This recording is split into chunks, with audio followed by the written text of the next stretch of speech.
Good day, engineers. So, mechanics of deformable bodies tayo. Then the lecture will be shear and moment in beams. Okay? So, previously, we discussed about the section method, no? So, medyo lengthy yung approach. But this time, gagamit naman tayo ng area method, which is easier than section method, no? Pero depende, case to case basis pa rin. So, depende sa pag-solve natin ng problem. Okay, so ano ba yung concept behind the area method? So again, we will consider a simply supported beam with a continuous function load na Wx. So, mapa-rectangular. So, depende, no? Wx, continuous function. And then, consider tayo ng small portion of your beam. Let's say, infinitesimal element ulit. So, ganyan naman tayo mag-analyze eh. Infinitesimal element with a dimension of dx.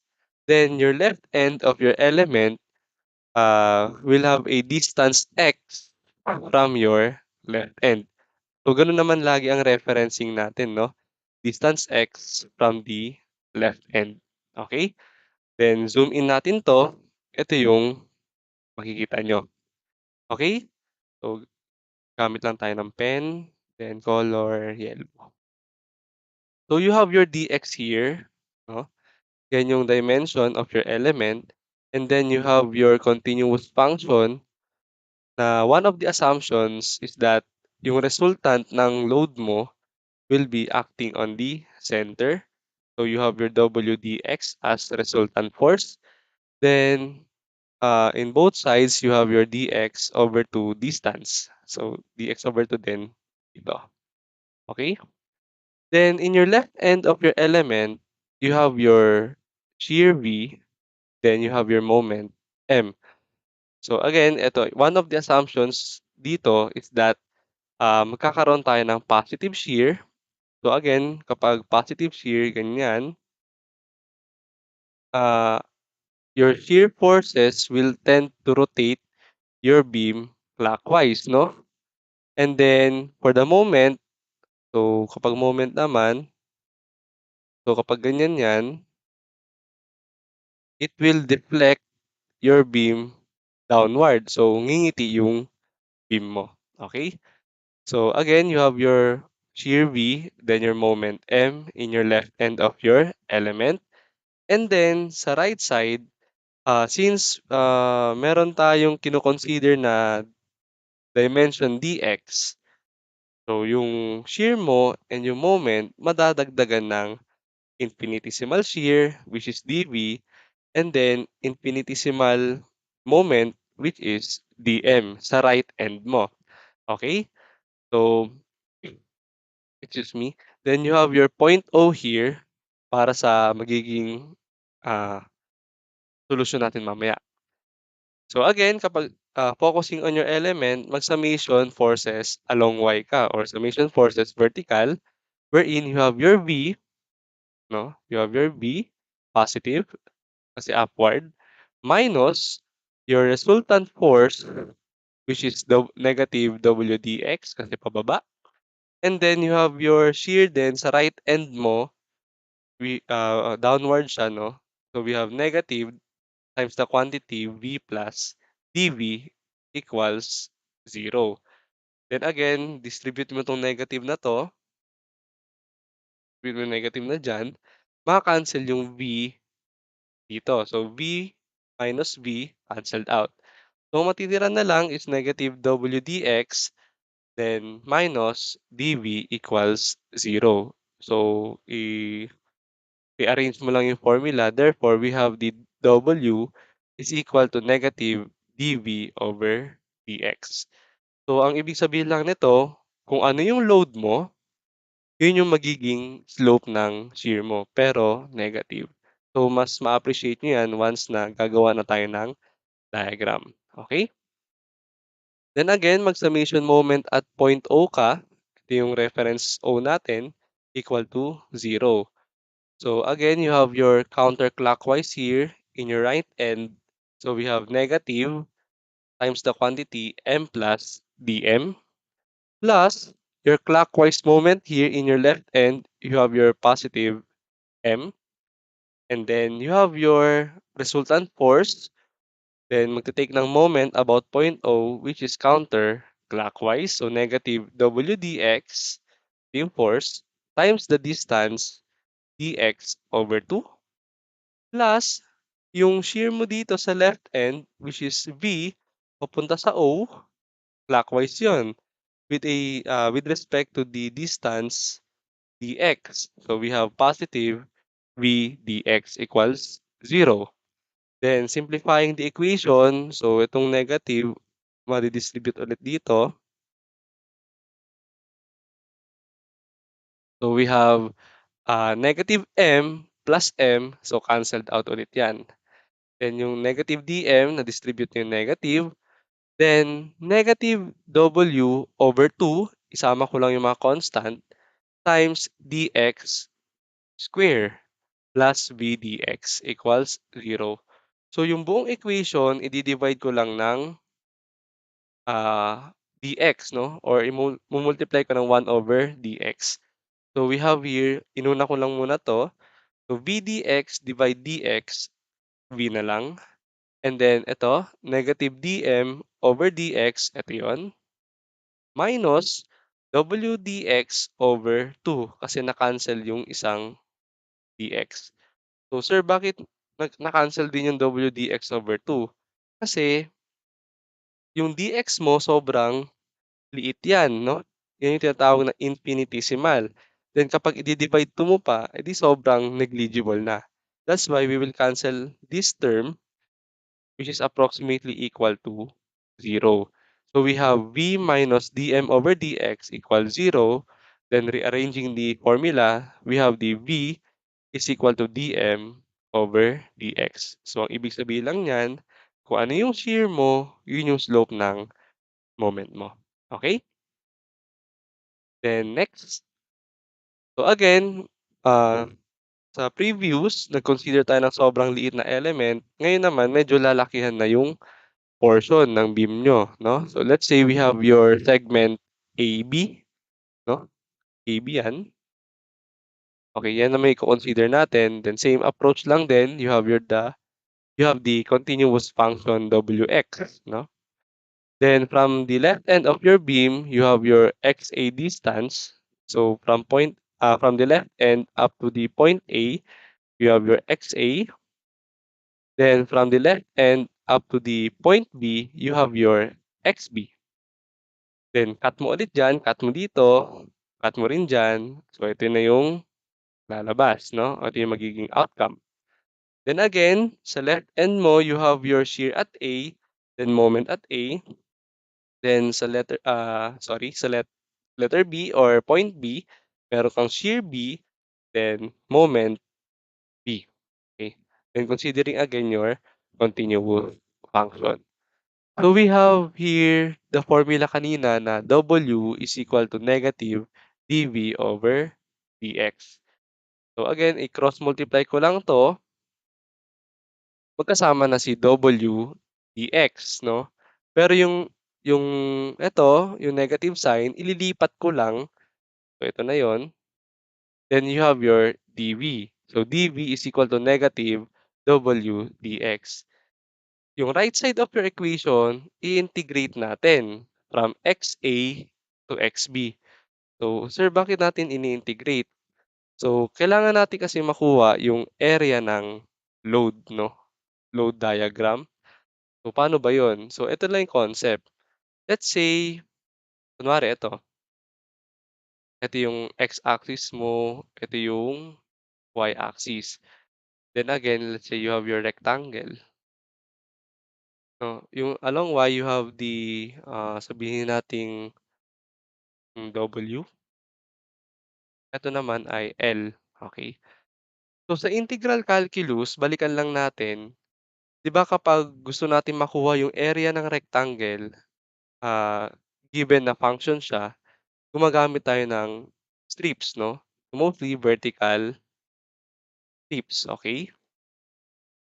Wherein ito ay y, ito naman ay dx, tama? So, para makuha natin yung area ng buong rectangle, edi dadamihan natin ng strips, no? So, strips diyan, strips diyan. So, ibig sabihin, summation of the strips, okay? So, therefore, the area of the rectangle is equal to the integral of y dx, no? So, bakit y dx? Kasi yung strip mo na vertical, anong area ng strip na yan? You have the y dx.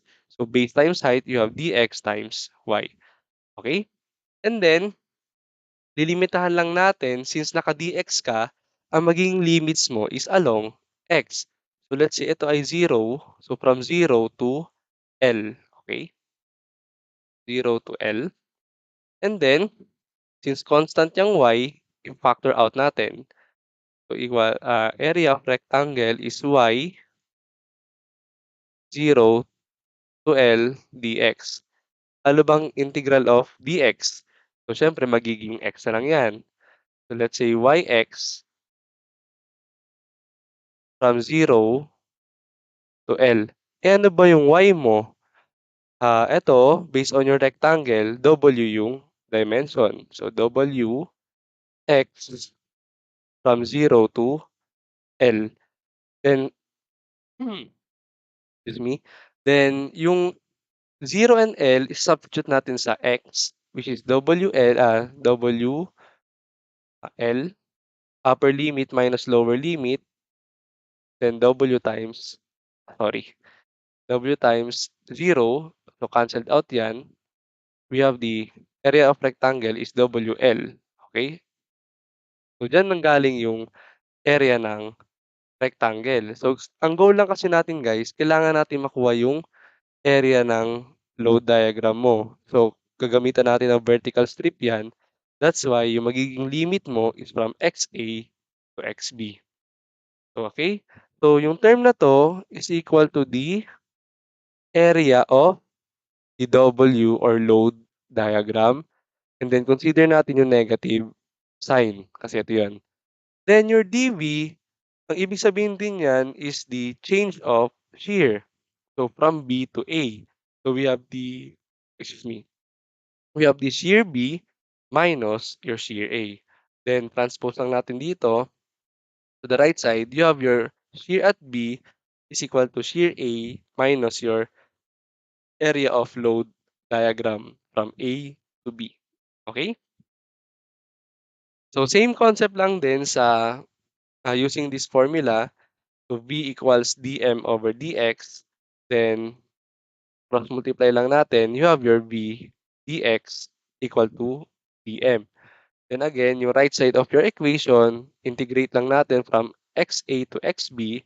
Therefore, ang makuha mo namang area is the area of shear diagram from A to B. And again, ito, change in moment. So, MB minus MA. Then again, transpose lang natin. Makuha natin yung moment at B equal to moment at A plus area of your shear diagram. Okay? So, mas lalong ma-appreciate nyo yan once na gagamitin na natin sa pag-drawing ng shear and moment diagram. Okay? Let's solve. So, problem number 1. Draw the shear and moment diagram of the given beam using area method. So, yung mga given na problems dito, ito rin yung sinolve natin previously using the section method, no?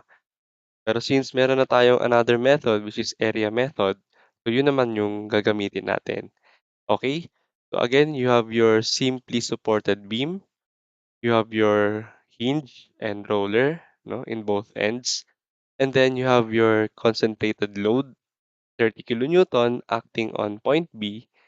Then you have your concentrated moment, equivalent to 40 kilonewton meter applied at point C. Okay? So how to draw the shear and moment diagram using area method. So as you can see dito sa right side part, no, ng slide, Ito yung mga summary ng formulas natin or concept.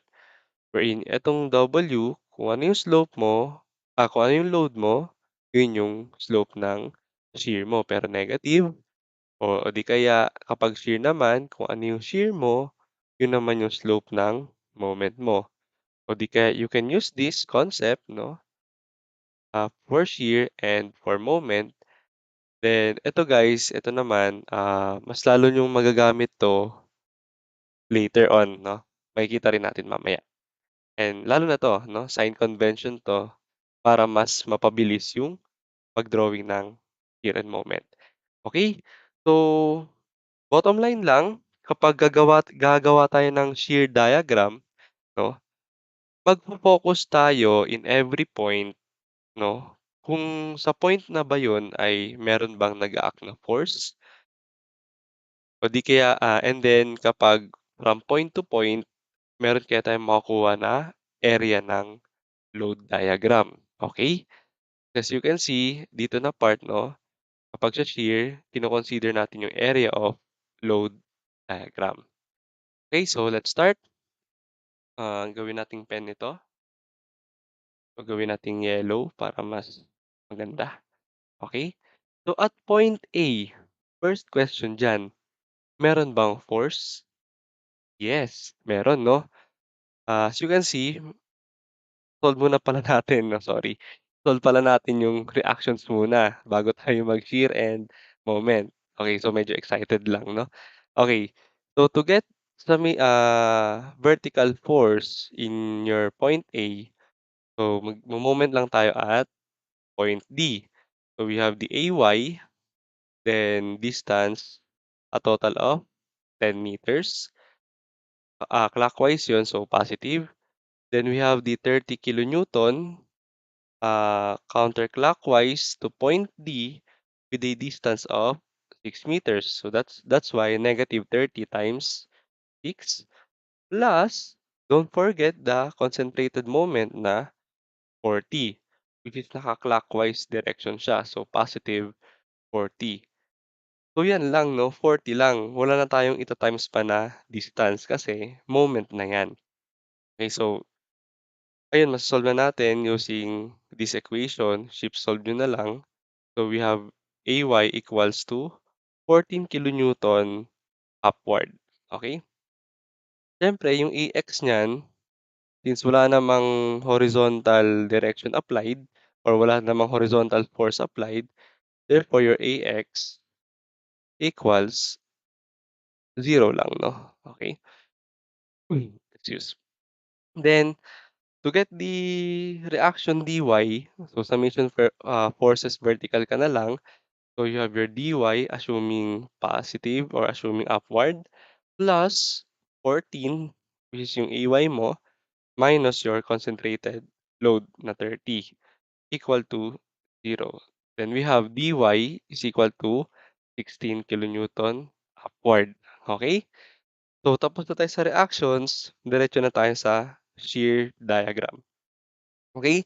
So balik tayo at point A, meron bang force? Yes, we have the 14. Since upward yung force mo diyan, therefore aangat ka ng 14. So ito 'yun 'no, gagawin ko na ng laser, yan 14. And then point to point or from A to B, ang tanong, meron ka bang makukuha na area ng load dito? Wala, kasi wala namang rectangular load diyan, wala namang triangular load. Therefore, constant ka lang 'no, straight line lang 'yan na horizontal, okey? Excuse me. So ayun, straight ka lang. Kapag gano'n lagi 'no, kapag wala namang load applied sa taas ng segment mo, so constant lang yung shear mo, okey? Gawin ko ng pen ulit. So 14 from A to B, so 14 pa rin 'yan, okey? Next question, sa point B ba meron bang applied force? Yes, meron tayong downward na 30 kilonewton. So kapag downward, magma-minus tayo. So from 14 minus 30 equal to negative 16. Okay? Next, from B to C, meron ba tayong area ng load diagram? Wala din. So, constant lang yan, tuloy-tuloy lang, horizontal line. Okay? Then from point C, meron bang applied force? Wala. So, dito ka lang, chill ka lang diyan, yan, chill ka lang diyan. Next, from C to D, meron ka bang makukuhang area ng load? Wala din. So, constant lang yan, chill ka lang diyan, horizontal line, then -16 ka pa rin diyan, okey? And then, at point D, meron ka bang force diyan? Yes, meron kang upward na 16. Therefore, -16 plus 16, so your shear diagram magiging 0. Okay, so tama yung shear diagram niyo. Kapag hindi nag-zero 'yan, siyempre yung score niyo ang maze-zero. Pero kaya 'yan 'no, ganyan ganyan lagi mag-analyze ng shear diagram. Okay, so tapos na tayo sa shear diagram, diretso naman tayo sa moment diagram. Okay, so sa moment diagram naman, ang iko-consider natin, in every point, check natin kung meron bang applied moment or reaction moment. And then, from point to point naman, ang iko-consider naman nating area ay yung area ng shear diagram. Okay? So let's start. At point A, meron bang applied moment or action moment? Wala. So start ka sa 0. Okay? And then, from A to B, ano ang area ng shear diagram mo? Since from A to B, nasa positive shear ka, so you have your area of rectangle. So we have the 14 times 4. So 14 times 4 magiging 56. Okay? So from A to B, 0 to 56. Then connect mo with a line. So sir, bakit line?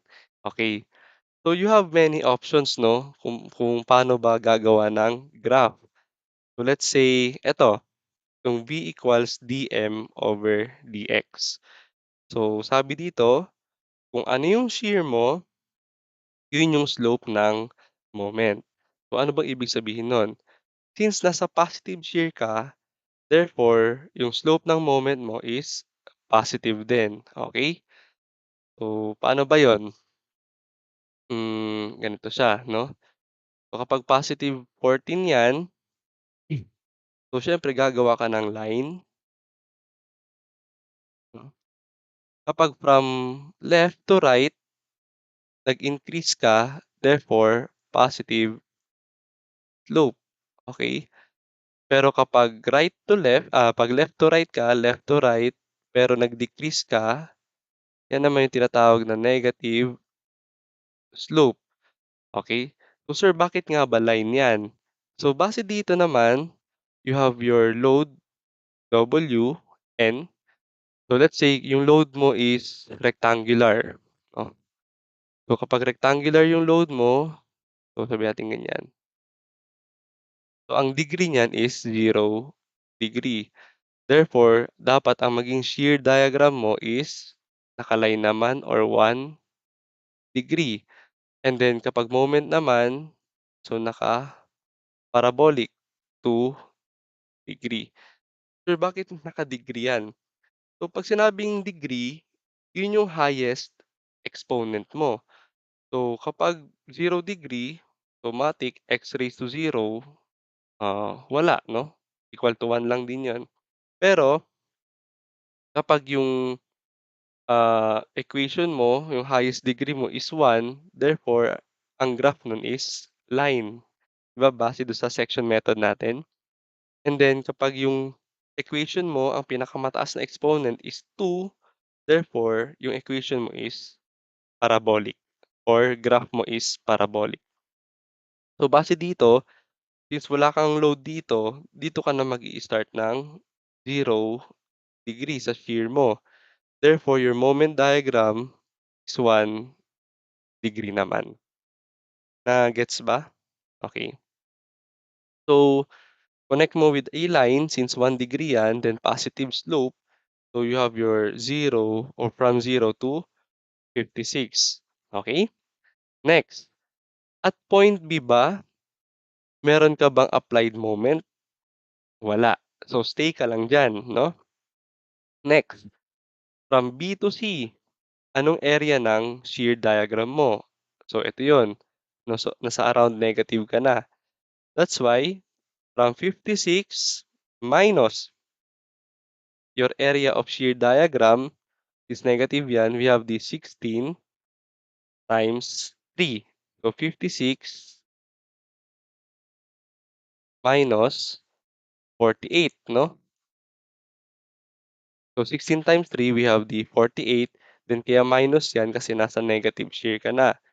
So, 56 minus 48 equal to 8.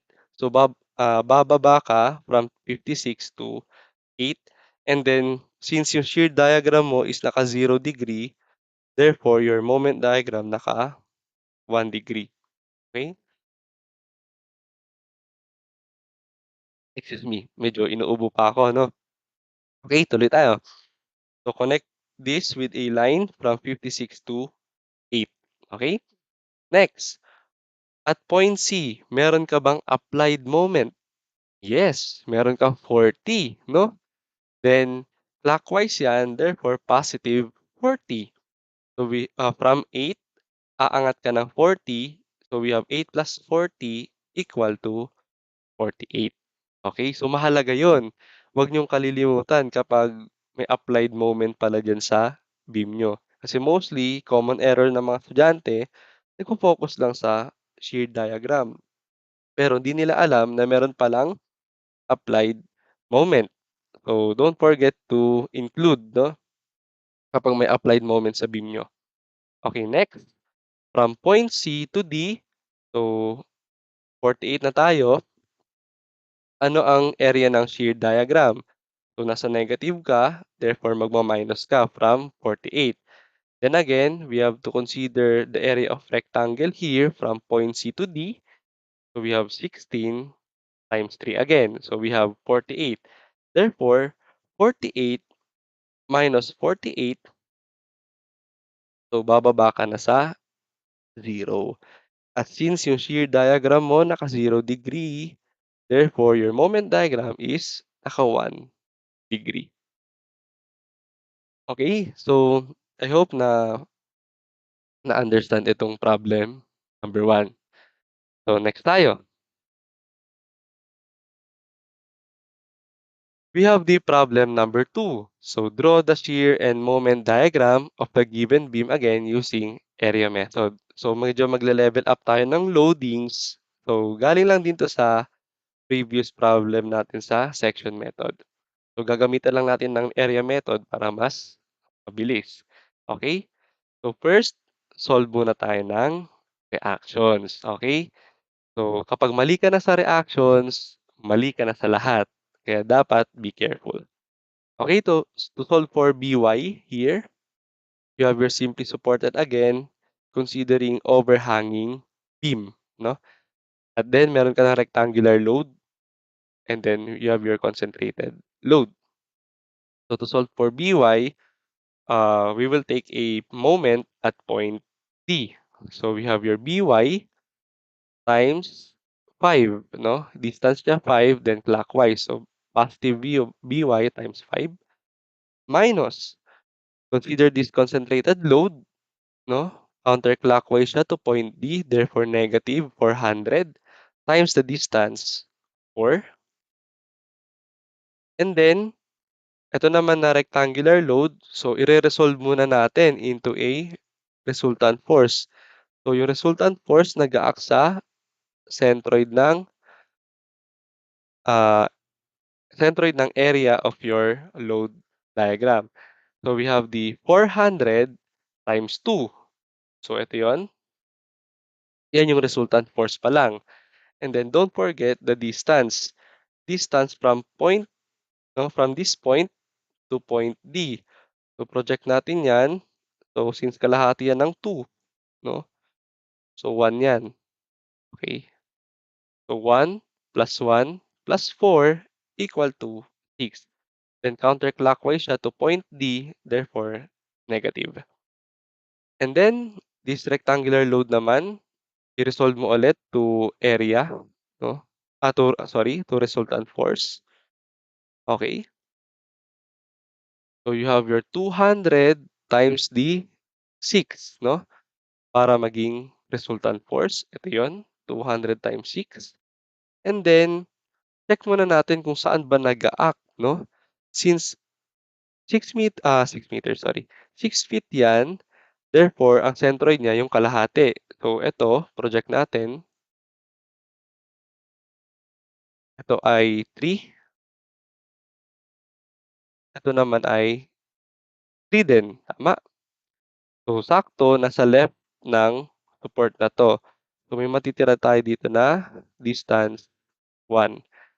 Okay, so 200 again times 6, yun yung resultant force, times the distance to point D, we have the 1, then considering counterclockwise, therefore negative, equal to 0.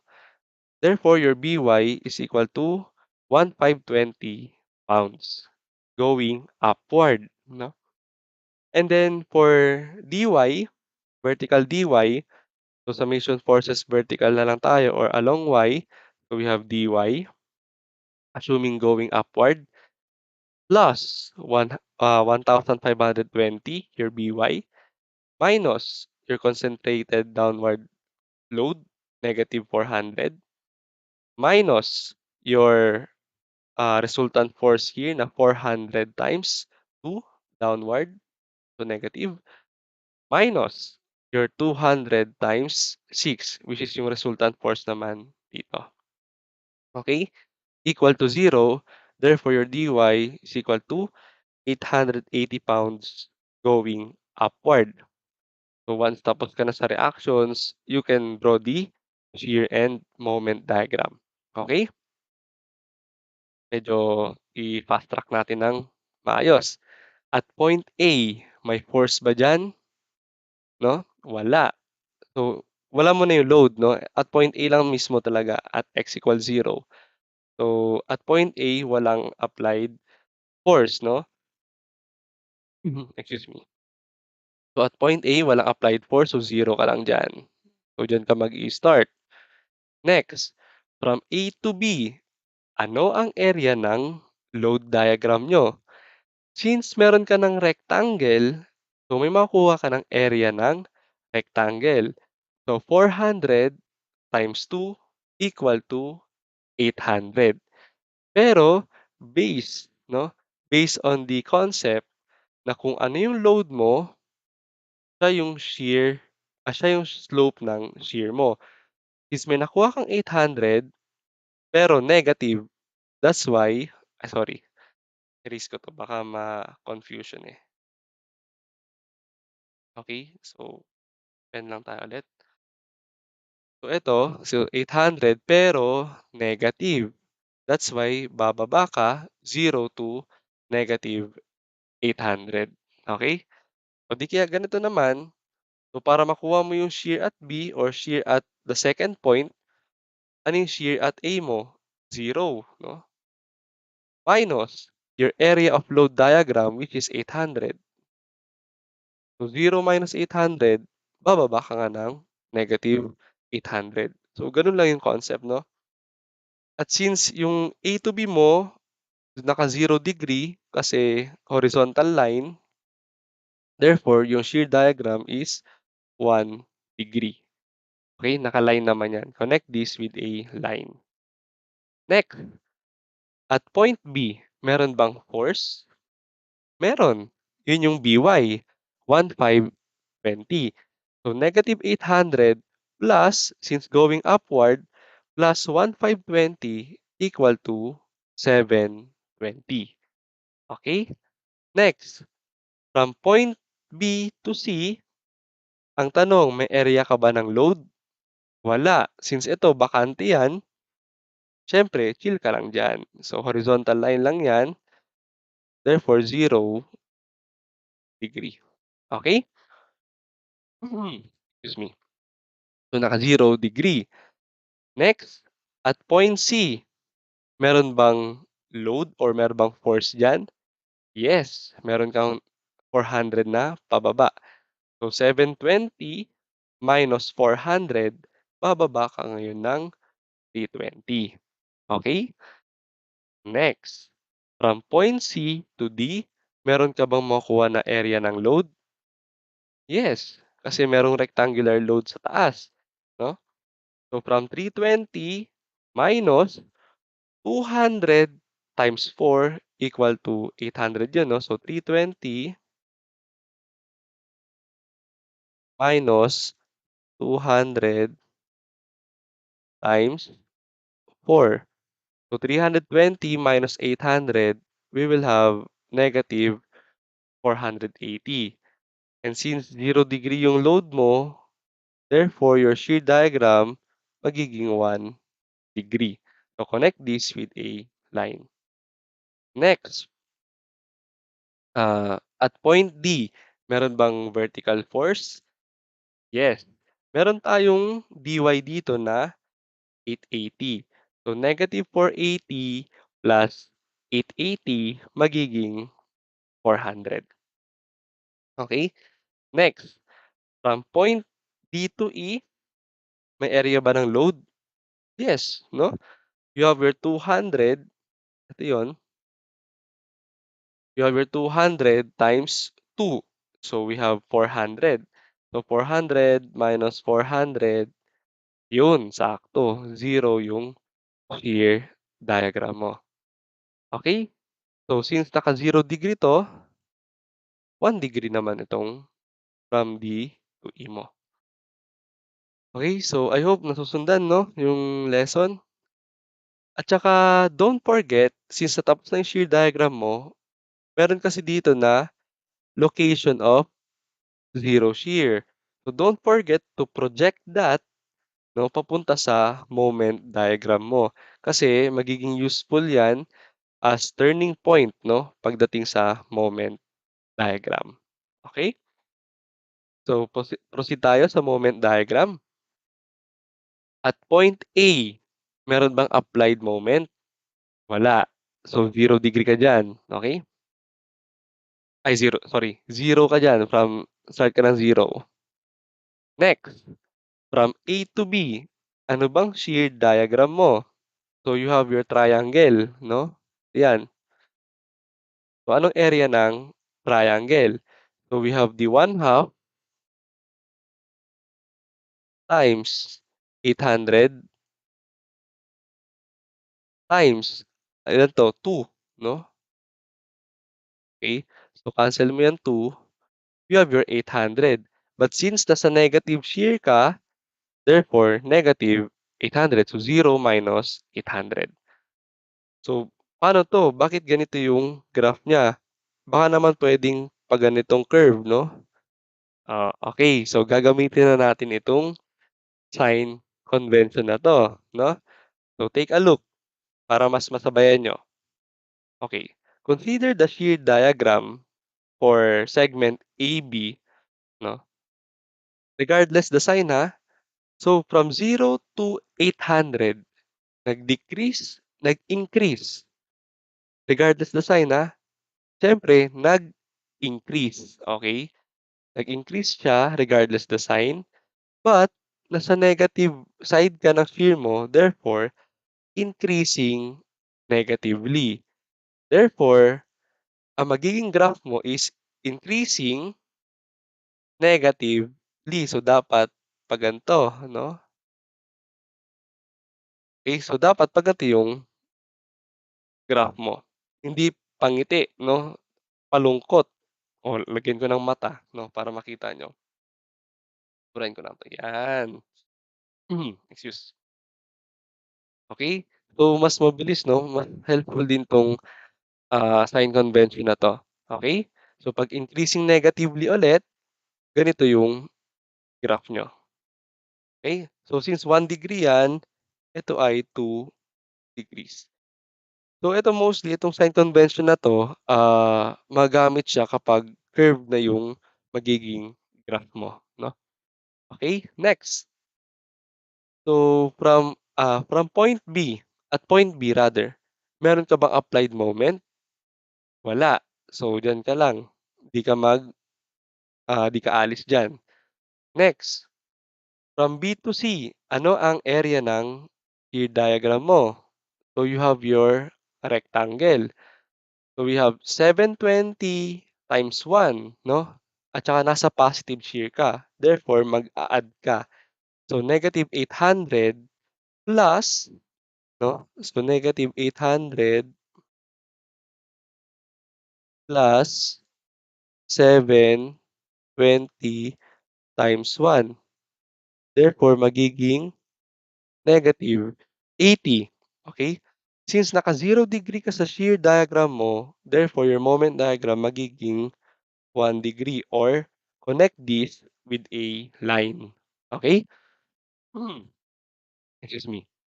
Next, at point C, meron ka bang applied moment? Wala. So, stay ka lang diyan. Chill ka lang diyan sa -80. Next. So, eto, location of zero shear. So, kailangan din pala natin makuha yung distance na 'to, 'no? Ah, x, then eto naman is 4 minus x, okey?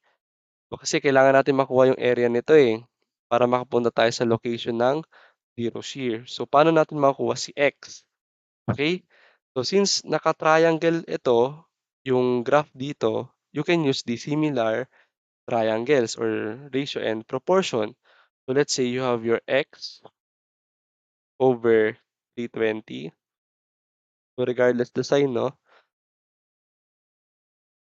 excuse me, equal to 4 minus x over your 480, okey?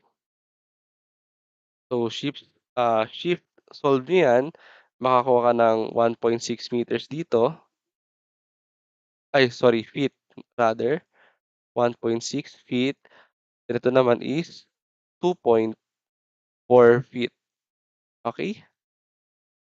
So, makukuha mo na yung area ng triangle dito. So, from -80 plus, 'no, 1/2 times 320 times 1.6. So, kapag ika-calcu mo 'yan, mapupunta ka sa 176. So, from -80 aangat ka papuntang 176. So, sir, anong magiging graph niyan? Since naka 1 degree ka sa shear mo, therefore ito naman ay 2 degree. Pero hindi natin alam kung palungkot ba 'yan at first or puwedeng pa-ganyan. O check natin ito, gamitin natin 'tong sign convention na 'to, okey? So, from 320 to 0, nag-decrease, nag-increase. Siyempre bumaba, nag-decrease 'no? So, at saka nasa positive shear siya, therefore decreasing positively. Therefore, ang magiging graph mo pa gan'to. So, tama lang 'no, 'pag ganyan, palungkot ulit 'no? Lalagyan ko ng mata para makita niyo. So, buburahin ko 'tong, nakangiti kasi hindi 'yan yung graph 'no. Okey, next. So, nakapunta ka na sa 176. So, at location of zero shear, meron bang applied moment? Wala. So, chill ka lang diyan, 176. Next, ah, so 176 from location of zero shear to point D, meron kang area naman ng shear diagram mo. So, at saka nasa negative siya, so 176 minus 1/2 area ng triangle times 480 times 2.4, okey? So, makakuha ka ng 400 diyan. Check nga natin. So, 176 minus 1/2 times 480 times 2.4. So, we have -400. So, bababa ka ng -400. Since naka 1 degree ka ulit, sa shear mo, therefore your moment magiging second degree. And then, ano magiging graph mo? So, malungkot ba ulit or masaya na ganito? So, check natin ulit. So, from your shear diagram, regardless the sign na, 0, from 0 to 480, nag-increase. Okay? But, nasa negative side, so increasing negatively. Therefore, ang magiging graph mo is ganito, no? Palungkot. So, pag ganyan, hindi masaya. Okay? So, erase ko na lang ulit 'to para hindi kayo malito. Next. So, at point D, meron bang applied moment? Wala. So, chill ka lang diyan. So, check nyo lagi 'no, kung may applied moment ba at that point. Kasi minsan baka makalimutan nga, hindi magze-zero yung moment diagram. Okay, so -400 ka pa rin. Next, from D to E, meron kang area ng shear diagram na triangle. So, -400 at nasa positive ka, so plus 1/2 times 400 times 2 feet. Okay, so cancel out 'yan. So, -400 plus 400. Therefore, sakto mag-zero ka sa moment diagram mo. At since naka 1 degree yung shear diagram mo, therefore, naka second degree 'yan. Ang tanong, malungkot o masaya? O check natin ulit para mas masanay kayo, 'no? So, from 400 to 0, nag-decrease, okey? But nasa positive side ka, so decreasing positively. So, ganito dapat magiging graph mo. So, palungkot pa din, okey? Lagyan ko ng mata para mas makita niyo. Okey, erase ko lang ulit 'to, okey? So, I hope nasundan ulit itong problem number 2. So, that will be your shear and moment diagram for problem number 2. Okay? So, problem number 3. So, this will be the last problem, no? So, considering the triangular load naman and then cantilever beam. Okay? Cantilever or cantilever. So, alin sa dalawa, no? Sa cantilever beam. Okay? So, draw the shear and moment diagram of the given beam using area method. So, for your information lang din para mas maano kayo sa mga terms, no? Sa part ng cantilever beam, ito tinatawag na free end, okey? Kaya siya free kasi walang support, 'no? Malaya lang siya, sana all malaya, okey? Then dito naman, tinatawag na fixed end, 'no? Fixed kasi siyempre may fixed support, okey? Fixed end. Then from your free end, 0 yung magnitude, so increasing linearly papunta sa fixed end, you have your 360 pound per foot. And then sa fixed end nyo, meron tayong tatlong support or sorry, tatlong reactions, no? We have the vertical BY, ito naman ay horizontal BX, excuse me. Then you have your moment B, no? And then don't forget your concentrated load here applied at point A. So, naka-upward 'yan 'no? So, consider din natin 'yan. So, first, solve for the reactions 'no? So, MB muna ang kunin natin. So, summation moment at point B equal to 0. Since yung first assumption natin counterclockwise, so we have negative MB. Hmm, excuse me. And then, so kayong bahala 'no kung ano yung magiging assumption niyo kung counterclockwise ba 'yan or clockwise.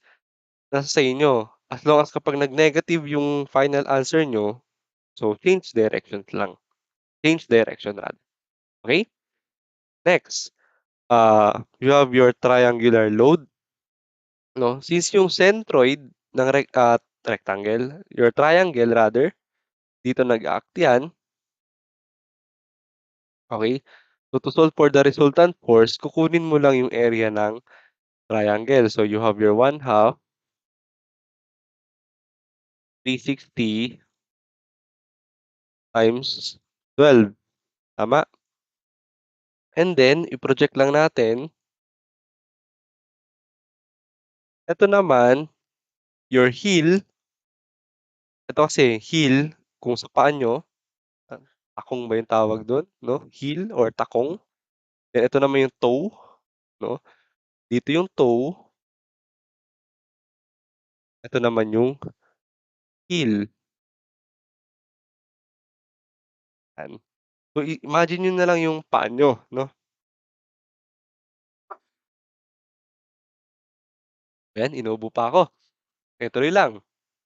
Then you have your heel, kapag sa heel niyo naka 1/3 L tayo diyan or 1/3 of your 12.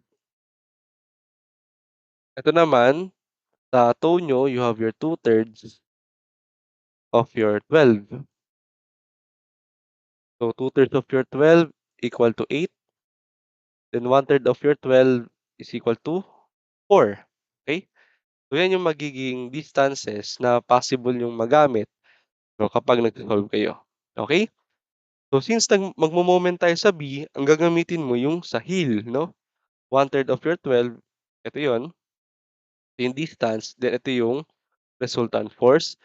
Then again, counterclockwise siya to point B, therefore negative. Then plus, we have 1,000 concentrated load, no, clockwise to point B, so positive nga, times the distance, 12, equal to 0. So your MB is equal to 3,360 pound-foot. So tama lang, no? Tama lang yung assumption natin na counterclockwise si MB. Okay? Next, we have to solve vertical BY. So summation forces vertical na lang tayo. So we have assumed upward BY plus 1,000 na concentrated load minus your resultant force based from the triangular load. So 1/2 times 360 times 12 equals 0. Therefore, your BY is equal to 1,160 pounds going upward. Okay? So once tapos ka na sa reactions, ah, solve na shear diagram agad, no? Mabilisan. So at point A, may force ka ba diyan? Meron. So meron tayong upward na 1,000. Okay? So aangat ka lang ng 1,000. Next, from A to B. So isahan na 'yan 'no, kasi wala ka namang ibang segment kundi AB lang 'no. So from A to B, ah, meron ka bang makukuha na area ng load? Yes, because you have a triangular load applied at your beam all throughout the length 'no. Meron kang triangular load, so from 1,000 minus the area of your load na 1/2, sorry, excuse me, 'no. So minus 1/2 times 360 times 12. So makakuha ka ng 1,160 or negative 1,160. So paano natin iko-connect yan, sir? Since naka 1 degree ka sa load mo, therefore your shear diagram will be 2 degree. Tama? Base dito 'no, okey? Kaso ang tanong, palungkot o masaya? Puwede rin naman kasing ganito 'no. So, check natin ulit sa sign convention 'no. So, kapag shear diagram, babase tayo sa load 'no.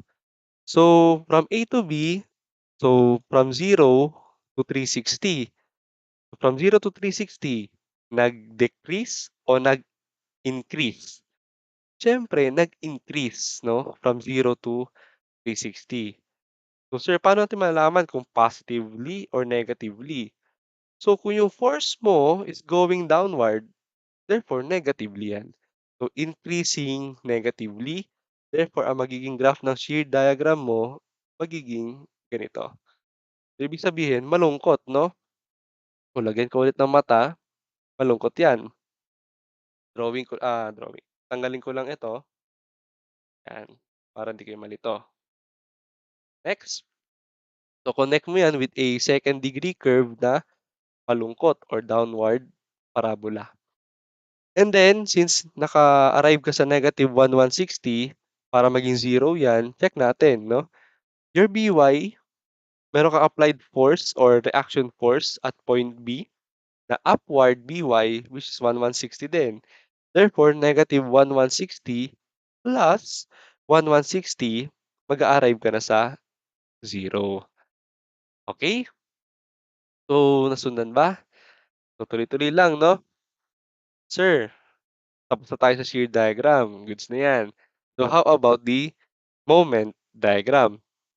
So, kung second degree yung shear mo, therefore, third degree na 'yan 'no? Hmm. Third degree na yung moment mo. So, sige simulan natin. So, at point A, meron bang applied moment? Wala, okey.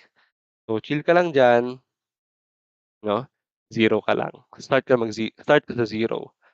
Next, so, sir paano tayo mag-a-arrive ng 5443.3105?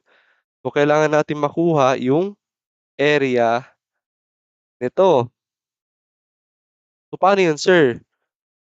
So, kailangan muna natin makuha yung value ng x 'no? Sir medyo mahirap yan kasi naka-second degree parabola ka na. So, paano ba makuha ang x kapag naka-second degree parabola?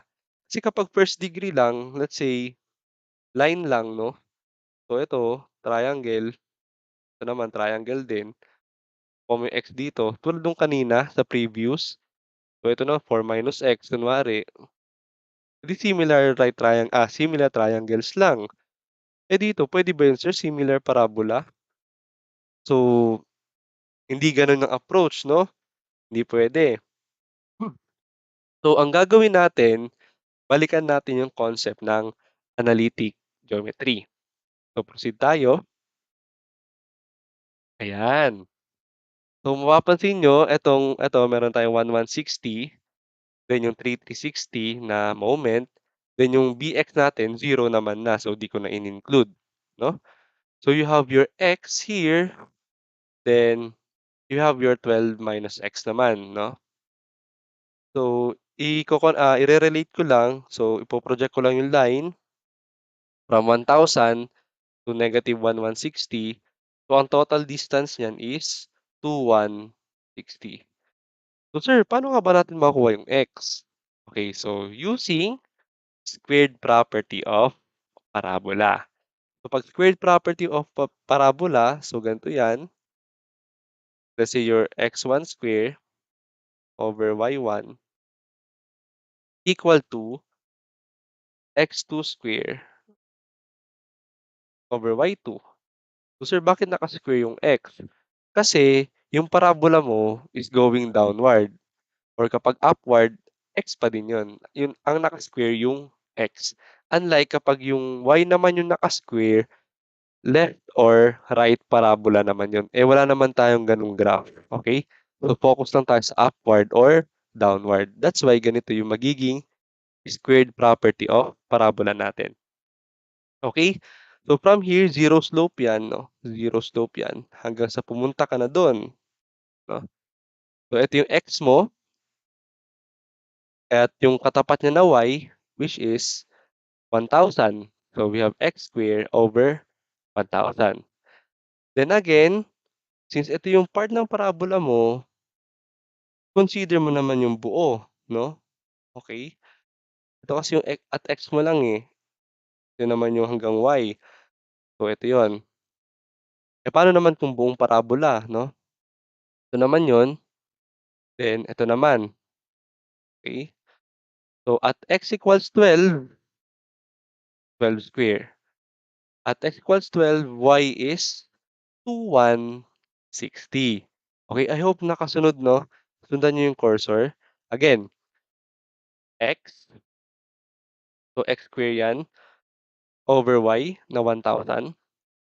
Then buong 12 at x equals 12, y equals 2,160. So yung naka-square yung 12 over 2,160.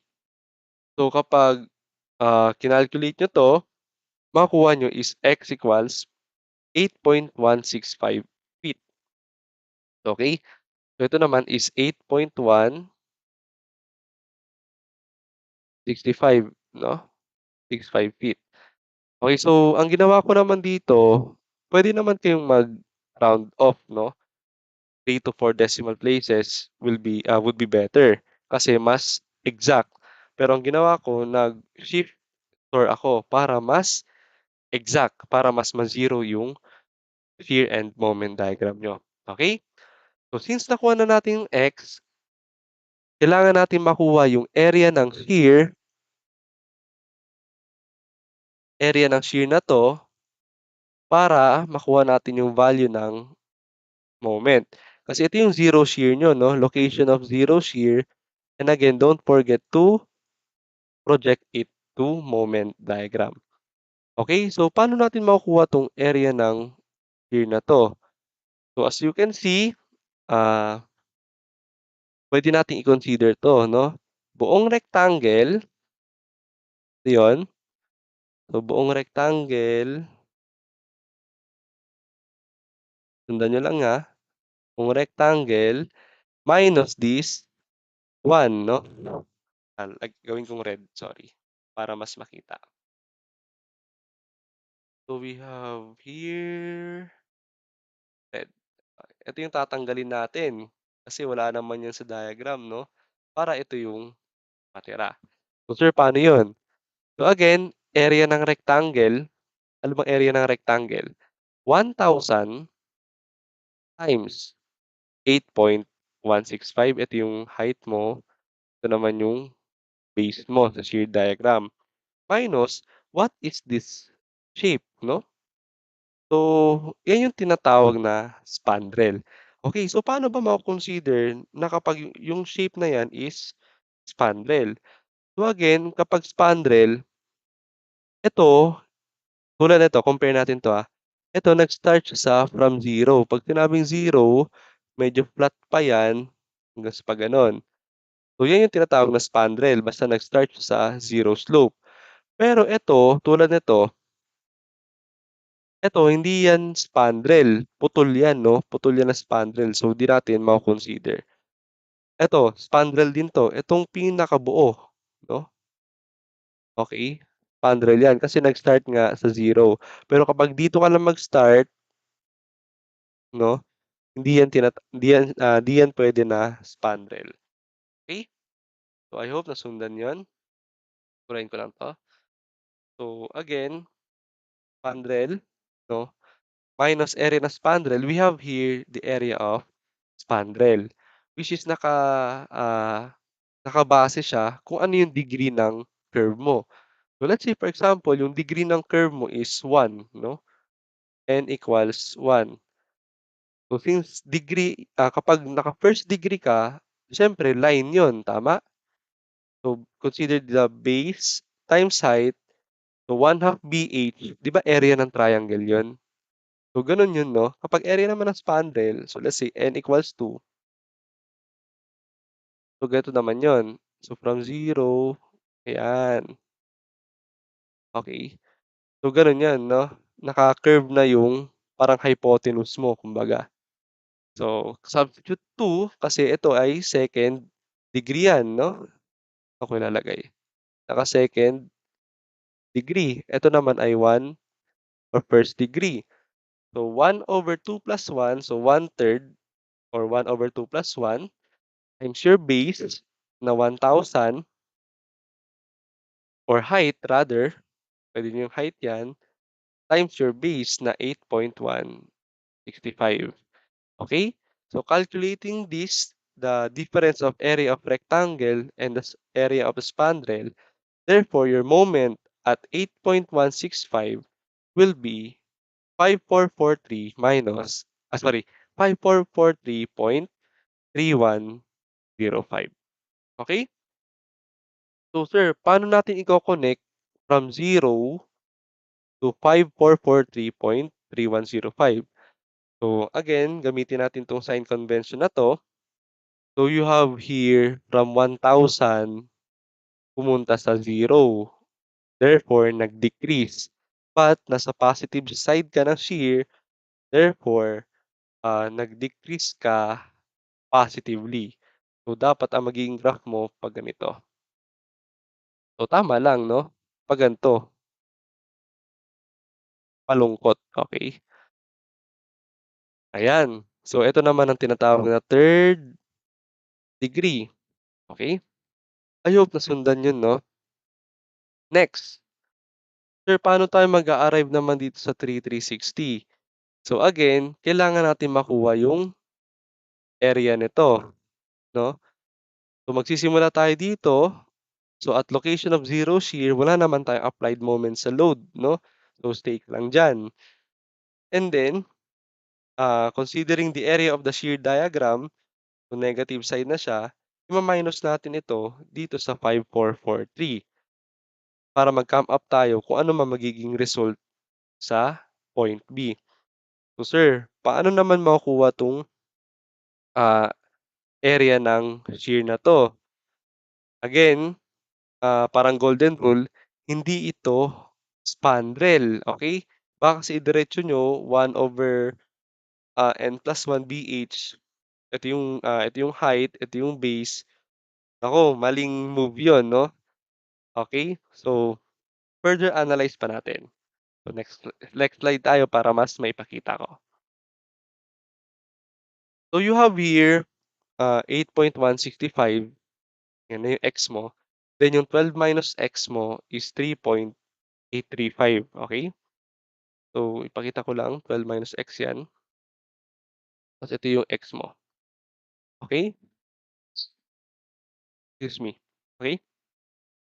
So, para makuha itong area na 'to, okey, kailangan nating consider yung buong spandrel, okey? Let's say, large spandrel. Sundan yung cursor ha, yan yung area ng sorry ito na lang, area ng spandrel large minus yung spandrel na small, okey? Area ng spandrel na small. And then minus the area of rectangle, ayan. Para makuha mo yung area nito, okey? So isa-isahin natin.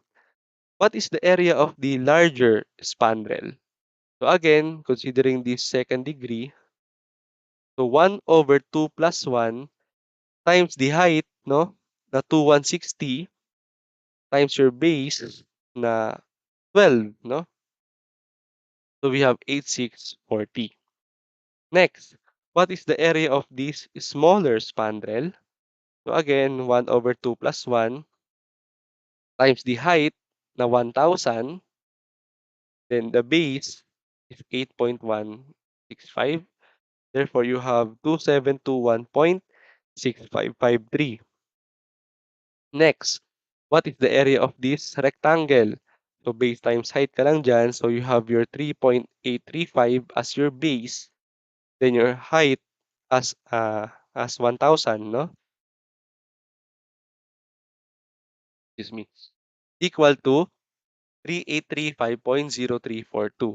So again, puwede kayong mag-round off 'no, pero ang ginawa ko dito, nag-shift store ako. Kaya merong mga kasama na 4 decimal places, okey? Sir, baka kasi magtanong kayo, "Sir, puwede bang, rounded off na lang, konti lang naman yung discrepancy?" So, okey lang yun 'no, makikita ko naman sa process 'yan, as long as tama naman yung ginawa niyong, procedure 'no, nasa tamang concept pa rin 'no, okey? So, meron na tayong makuha natin yung area nito. So, area of larger spandrel minus area of smaller spandrel minus area of rectangle. So, we have 2,083.3105. So, ito yun, 8,640, minus 8 sorry, gawin ko na lang yellow para mas makita. So yellow, yan. So 8640 minus 2721 minus 3835. Therefore, you have 2,083.3105. So ito yung ima-minus mo from this moment at zero shear, no? So 5443 minus 3105, we have minus, sorry ulit, 5443.3105 rather, minus your 2,083.3105. Then you will come up at 3,360. And then to finalize your moment diagram, since at point B, meron kang counterclockwise na 3,360 moment. So 3,360 minus 3,360, therefore 0 moment diagram. Okay? So medyo lengthy, no? Medyo iba yung approach din ni area method. Kaya baka be careful lang kapag ito yung gagamitin nyo, mostly sa triangular load, ingat lang, no? So remember the concept of these areas, okay? So how about let's try to solve naman using the previous method, no? Baka kasi mas madali pala yun, yung section method. Try natin mag-section, no? Compare lang din natin. Okay? So bago nga pala tayo mag-proceed, so since ito ay second degree, so start tayo from 0 to 1160 regardless the sign, nag-increase ka. Pero nasa negative side ka, so increasing negatively. Therefore, the graph from the location of zero shear to point B will be malungkot, no? Yan, will be malungkot, will be sad or downward parabola. And then again, connect mo yan, zero na. Okay? Next. So, paano ba yung section method? Baka mas mabilis pala to, no? Check natin. Since ang nagiging referencing natin kapag nagdi-distance x tayo is laging nasa left end, no?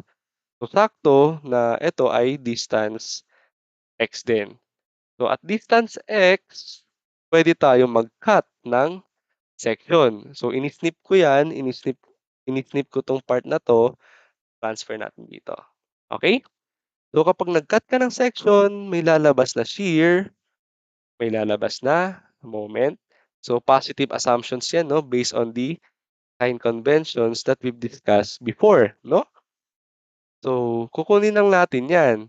But since nag-cut ka ng section, ito, it will be your dimension y.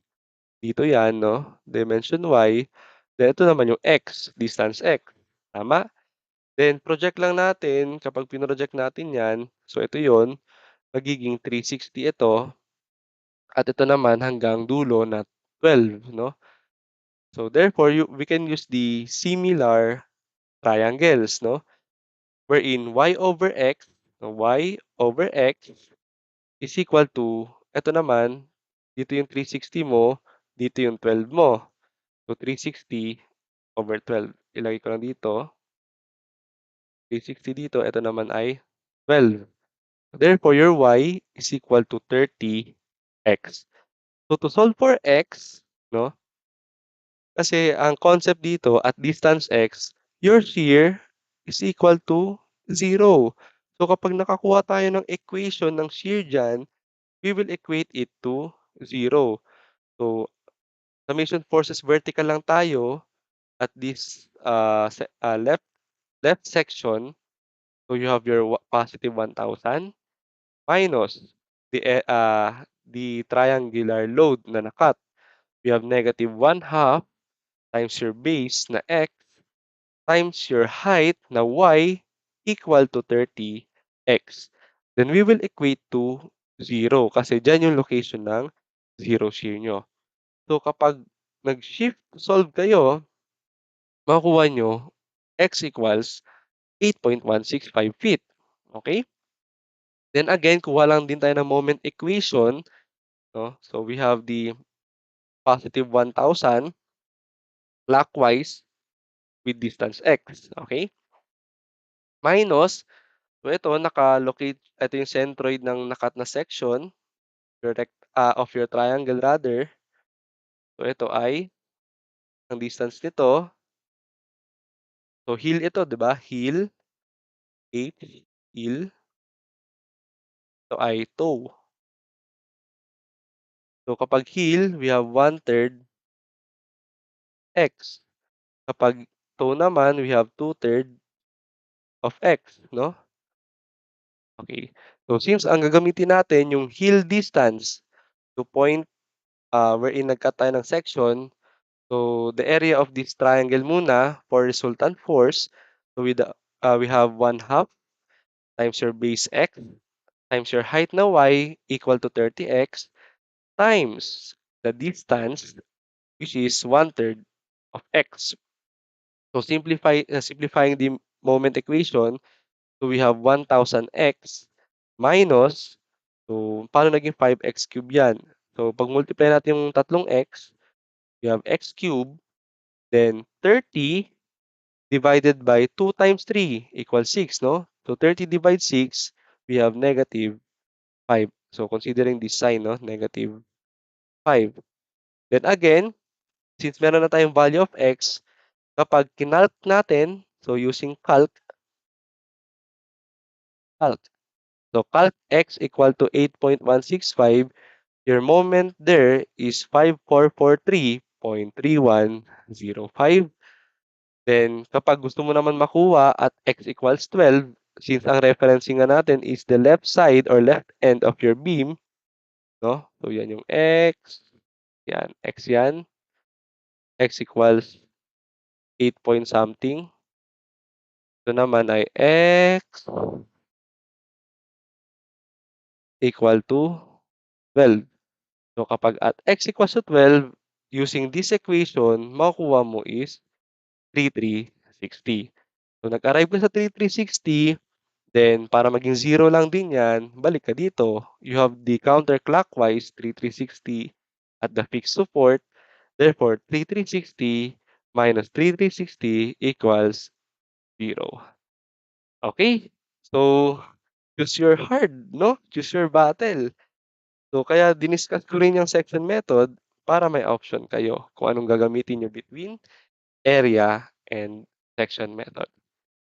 Okay, I hope you understand the lesson. So that concludes our lecture and our presentation. So thank you for listening. Bye-bye.